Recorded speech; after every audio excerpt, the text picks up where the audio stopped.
آپ ہی سے، یہ لفظ ہے آپ ہی سے مدد مانگتے ہیں. کیا مانا؟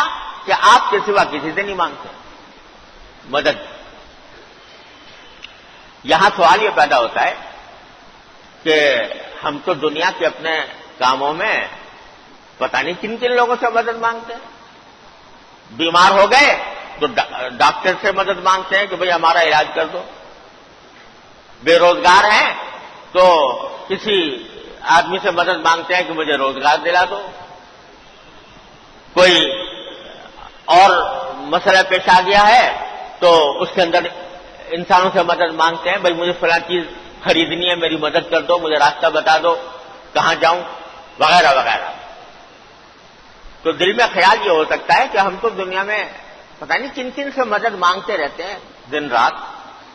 پھر یہ کیا بات ہے کہ ہم یہ بھی کہہ رہے ہیں اللہ تعالیٰ سے 5 وقت نماز میں کھڑے ہو کے کہہ رہے ہیں کہ اللہ ہم تیرے سوا کسی سے مدد نہیں مانگتے، حالانکہ مانگ رہے ہیں. تو خوب سمجھ لیجئے کہ یہاں جو فرمایا جا رہا ہے کہ ایاک نستعین، یہ بہت عظیم حقیقت کا دھیان پیدا کرنے کے لیے فرمایا جا رہا ہے. وہ یہ کہ مدد اصل میں حقیقی مدد اسی سے مانگی جا سکتی ہے جو مدد کرنے کی پوری قدرت رکھتا ہو، پوری طاقت رکھتا ہو، قدرت رکھتا ہو، اس کے اختیار میں ہو، اس کی قدرت میں ہو کہ کسی دوسرے کی مدد کرتے. وہ مدد یہاں پر مراد ہے. تو لیکن ہم جو دنیا میں یہ مدد مانگتے رہتے ہیں نا، بیمار ہو گئے ڈاکٹر کے پاس چلے گئے مثلا، تو یہ مدد در حقیقت یہ بھی ایک سبب کا اختیار کرنا ہے جو اللہ تبارک و تعالیٰ نے اس کا خود حکم دیا ہے کہ بھئی بیمار ہو جاؤ تو علاج کرو. لیکن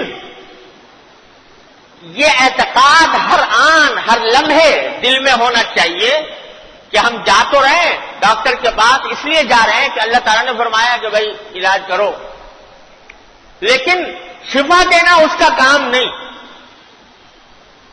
شفا دینا اس کے اختیار میں نہیں، اس کی قدرت میں نہیں. ہم اس سے جا کر اس معنی میں مدد مانگ رہے ہیں کہ ایک اللہ نے اس کو سبب بنا دیا. سوال یہ پیدا ہوتا ہے کہ ڈاکٹر کے پاس کہاں سے یہ طاقت آ گئی کہ وہ آپ کو شفا دے؟ ڈاکٹر کے پاس یہ علم کہاں سے آ گیا جس سے وہ پہچانے کہ کیا بیماری ہے اور اس بیماری کا کیا علاج ہوتا ہے؟ وہ علم بھی تو اللہ ہی نے عطا کیا اس کو. اگر اللہ تبارک و تعالیٰ کی طرف سے عطا نہ ہوتی تو کسی ڈاکٹر کی مجال نہیں تھی کہ وہ کسی بیماری کو پہچان سکتا، اس کا علاج کر سکتا.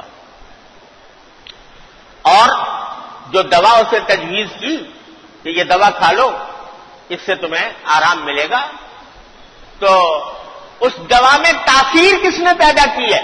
ڈاکٹر نے پیدا کر دی تھی. وہ تاثیر پیدا کرنے والا کون ہے؟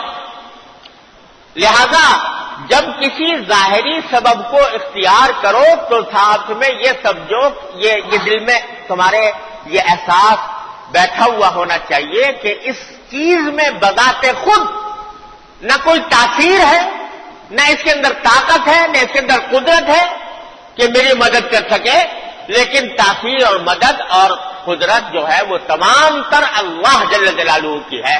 لہذا دوا بھی کھاؤں گا، ڈاکٹر کے پاس بھی جاؤں گا، لیکن مدد مانگوں گا اللہ سے کہ اللہ میں نے یہ طریقہ تو اختیار کر لیا، لیکن اس میں تاثیر آپ ہی پیدا فرمائیں. کیونکہ دوا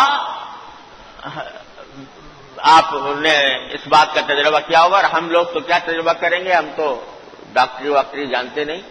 ہمارے ایک دوست بڑے مشہور ڈاکٹر جنہوں نے ساری زندگی لوگوں کا علاج کیا، ہسپتال کے سربراہ رہے، وہ فرمایا کرتے تھے آخر میں، مجھے ان کا جملہ یاد رہتا ہے، فرمایا کرتے تھے کہ میری ساری زندگی کا تجربہ یہ ہے کہ جب دوا کسی مریض کے اندر، مریض کے جسم میں جاتی ہے تو کہیں اور پوچھتی ہے کہ کیا کروں، فائدہ کر دوں یا الٹی پڑ جاؤں. یہ کہیں اور پوچھتی ہے، جب وہاں سے جواب ملتا ہے تو اپنا کام کرتی ہے۔ فرمایا ساری زندگی کا تجربہ یہ ہے کہ ایک ہی دوا ہے، ایک ہی مریض ہے، ایک ہی بیماری ہے، ایک ہی جیسے حالات ہیں، ایک وقت میں وہ دوا دی، فائدہ کر گئی، دوسری مرتبہ اسی بیماری میں اسی آدمی کو انہی کیفیات میں وہ دوا دی، مٹی ہو گئی، کچھ فائدہ نہ ہوا، بیماری جوں کہ توں رہی، بڑھتی چلی گئی۔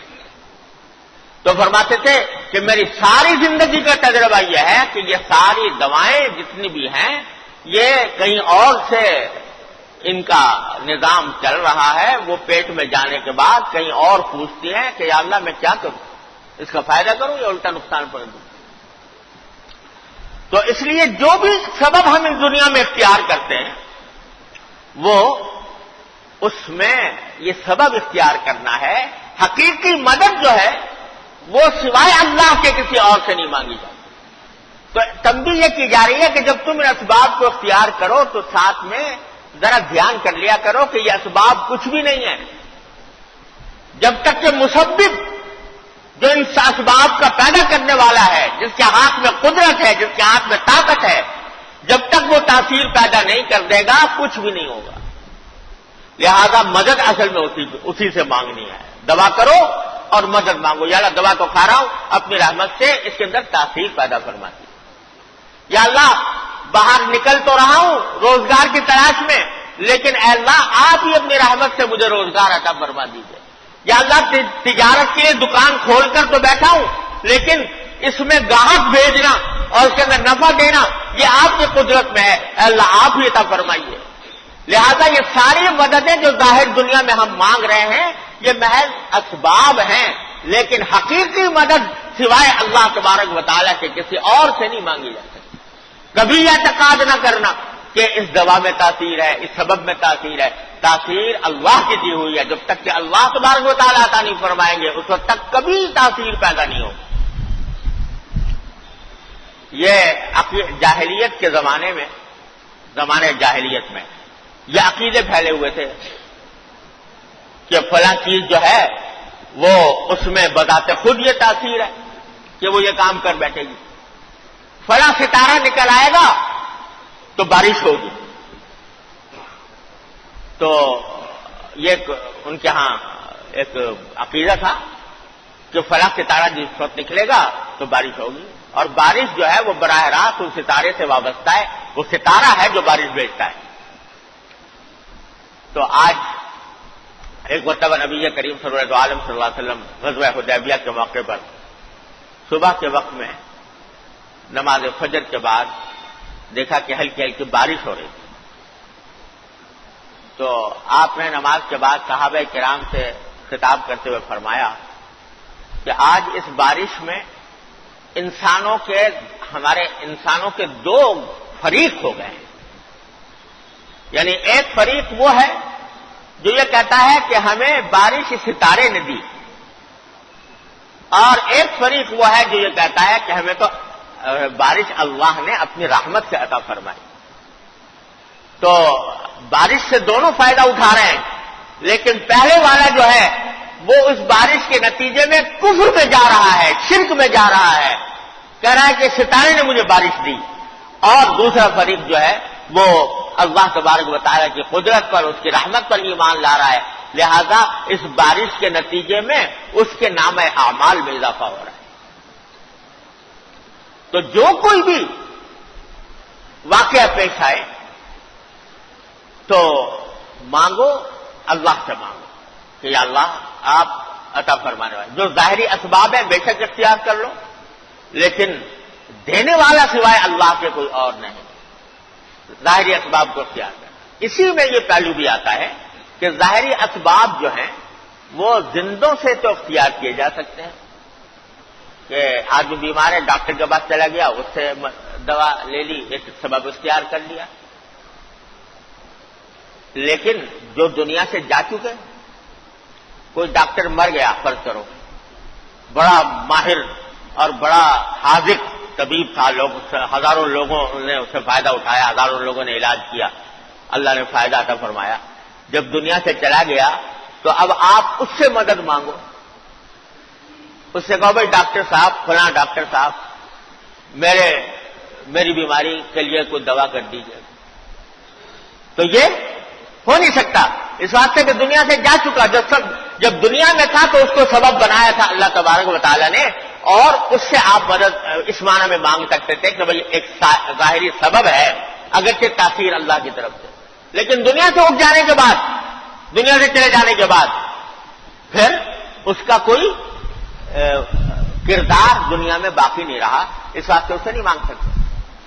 یہی حال اللہ تبارک و تعالیٰ کے نیک بندوں، اولیاء اللہ اور بزرگوں کا ہے کہ جب تک وہ زندہ ہیں آپ ان سے جا کر دعا کروا سکتے ہو کہ بھئی ہمارے واسطے دعا کر لیجئے، اللہ تعالیٰ ہمیں فلاں بیماری سے نجات دے دے، اللہ ہمارے قرض سے نجات دے دے. آپ زندہ ہیں تو ان سے جا کر مانگ لو. یعنی مانگ سے مراد یہ کہ دعا کرنے کی درخواست کر دو ان سے. یہ ٹھیک ہے. لیکن جب دنیا سے جا چکے تو اب دنیا سے جانے کے بعد ان سے مانگنا کہ مجھے اولاد دے دے، میرے قرضے کا انتظام کر دے، میرا جو ہے وہ فلاں بیماری کو دور کر دے، یہ ظاہری سبب کے طور پر بھی اب ممکن نہیں رہا دنیا سے جانے کے بعد. لہذا جو لوگ جا کے قبروں پر، مزاروں پر مانگتے ہیں کہ اے داتا مجھے اولاد دے دے، اے داتا مجھے روزگار دے دے، یہ سب اللہ بچائے یہ شرک کا شعبہ ہے اور ایاک نعبد و ایاک نستعین کے بالکل خلاف. تو جب تک زندہ ہیں آپ دعا کروا لو، ان سے ہدایات حاصل کر لو، رہنمائی لے لو. دنیا سے جا چکے تو اب ان کو پکارنا کہ اے شیخ عبد القادر جیلانی مثلا رحمت اللہ علیہ مجھے شفا دے دو، مجھے اولاد دے دو، مجھے روزگار دے دو. اب نہیں ہو سکتا. جب تک وہ حیات تھے ان کی خدمت میں جا کر دعا کی درخواست کر سکتے تھے. وہ اللہ کے بڑے برگزیدہ ولی تھے، اللہ تعالیٰ نے ان کو مستجاب الدعوات بنایا تھا، وہ ان سے دعا مانگنے کی درخواست کر سکتے تھے. لیکن جب دنیا سے چلے گئے تو اب جو ہے وہ ظاہری سبب کے طور پر بھی ان سے مانگنا یہ توحید کے عقیدے کے خلاف ہے. اب مانگنا ہے تو اللہ سے مانگو، یا اللہ اپنی رحمت سے مجھے عطا فرما دی. ارے بھائی جب اللہ تعالیٰ نے دروازہ کھولا ہوا ہے رحمت کا دروازہ، اور کہہ رکھا ہے کہ میرے بندے اگر مجھ سے بارے میں پوچھے تو بتا دو کہ میں ان کے بہت قریب ہوں. اجیب دعوت الداعی اذا دعان، جب پکارنے والا مجھے پکارتا ہے میں اس کی دعا سنتا ہوں، قبول کرتا ہوں. جب اتنا اعلان کر رکھا ہے اللہ تبارک و تعالیٰ نے تو کہیں اور مانگنے کی کیا آخر ضرورت ہے؟ کیا ضرورت ہے کہ دوسرے آدمی دوسرے کے پاس جائے اور مانگے؟ اللہ ہی سے مانگو، اللہ ہی سے سوال کرو، اسی سے دعا کرو، اس کے سوا کوئی نہیں ہے جو دے سکے. ادعونی استجب لکم، یہ معنی ہے ایاک نعبد و ایاک نستعین. اے اللہ ہم آپ کی عبادت کرتے ہیں، آپ ہی سے مدد مانگتے ہیں. اللہ تبارک و تعالیٰ اپنے فضل و کرم سے، اپنی رحمت سے ہمیں اس ایاک نعبد و ایاک نستعین کے تقاضوں پر عمل کرنے کی توفیق عطا فرمائے. وآخر دعوانا الحمدللہ.